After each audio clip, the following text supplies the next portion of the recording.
Nah maka ini harus kita lawan. Ide 3 periode ini harus dilawan. Kawan-kawan mahasiswa, anak-anak muda, luangkan waktu sejenak.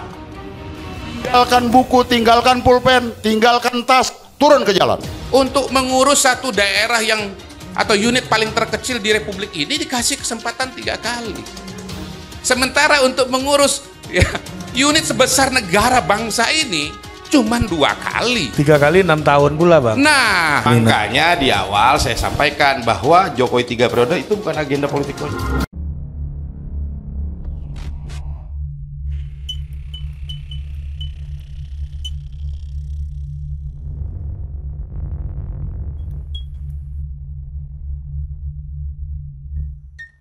Saya belum dengar apa sih alasan argumentasi dasar 3 periode tuh, baik yang dilontarkan dari kekuasaan maupun nggak tahu kalau tadi sudah disampaikan oleh Pak Kodari atau Bung Panel atau narasumber sebelumnya tentang alasan 3 periode itu apa gitu. Nah pertama jelas bahwa reformasi dan demokrasi itu koreksi terhadap kekuasaan penyelenggaraan pemerintahan ya dalam era-era sebelumnya, di mana undang-undang dasar kita ya, tidak secara tegas dan jelas di situ mengatur tentang periodisasi masa jabatan presiden. Nah sehingga periodisasi presiden itu tidak jelas, tergantung kekuasaan maunya penguasa pada saat itu mau berapa periode. Nah ketika reformasi dan demokrasi ya kita harus ingatkan kepada kekuasaan, perjuangan reformasi dan demokrasi ini bukan turun dari langit, bukan pemberian, tapi perjuangan reformasi dan demokrasi tahun 97 dan berpuncak pada tahun 98 adalah ya dengan segenap pengorbanan jiwa bahkan raga untuk memperjuangkan demokrasi itu.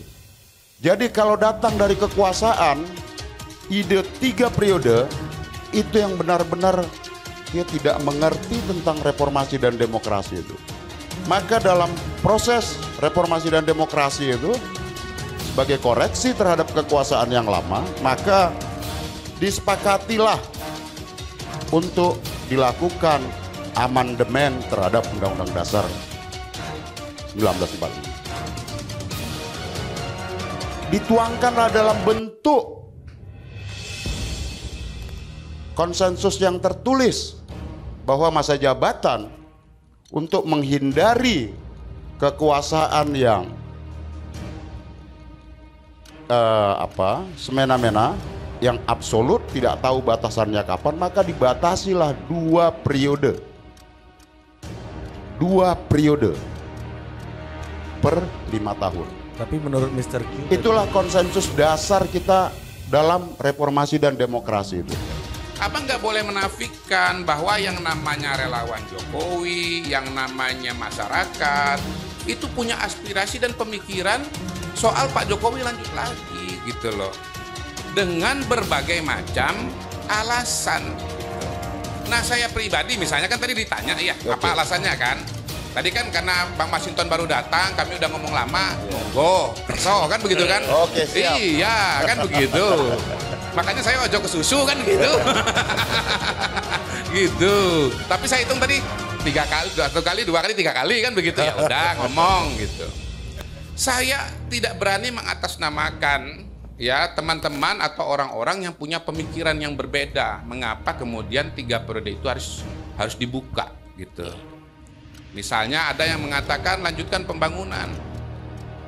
Ya menurut saya sebagai sebuah aspirasi ya boleh-boleh saja. Dan kebanyakan yang berpikir seperti itu Bang, justru adalah kalangan kelas menengah ke bawah. Yang cara berpikirnya sederhana, Pak Jokowi sudah bagus ya, ya kalau begitu lanjutkan.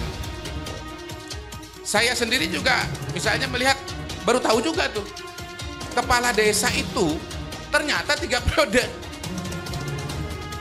Untuk mengurus satu daerah yang atau unit paling terkecil di Republik ini dikasih kesempatan 3 kali.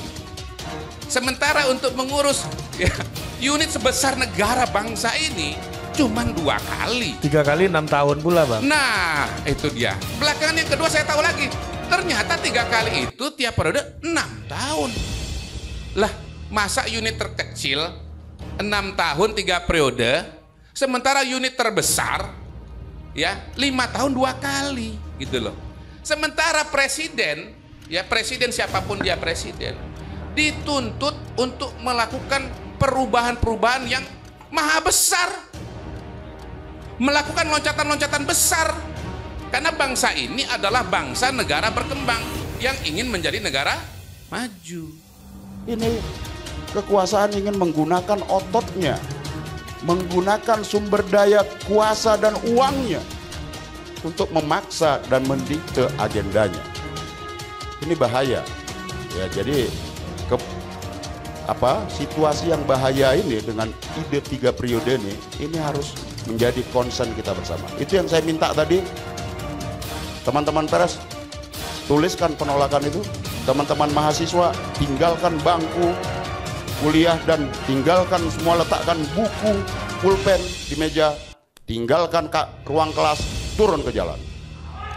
Profesional yang hilir mudik di jalan, kita hentikan sejenak kendaraan kita 1 hingga 5 menit, kita bunyikan klakson penolakan 3 periode tadi.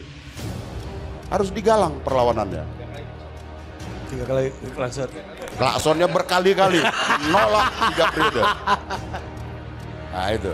Nah, jadi kalau saya lihat inilah yang disebut kepentingan oligarki kapital. Ini yang mendesakkan oligarki kapital.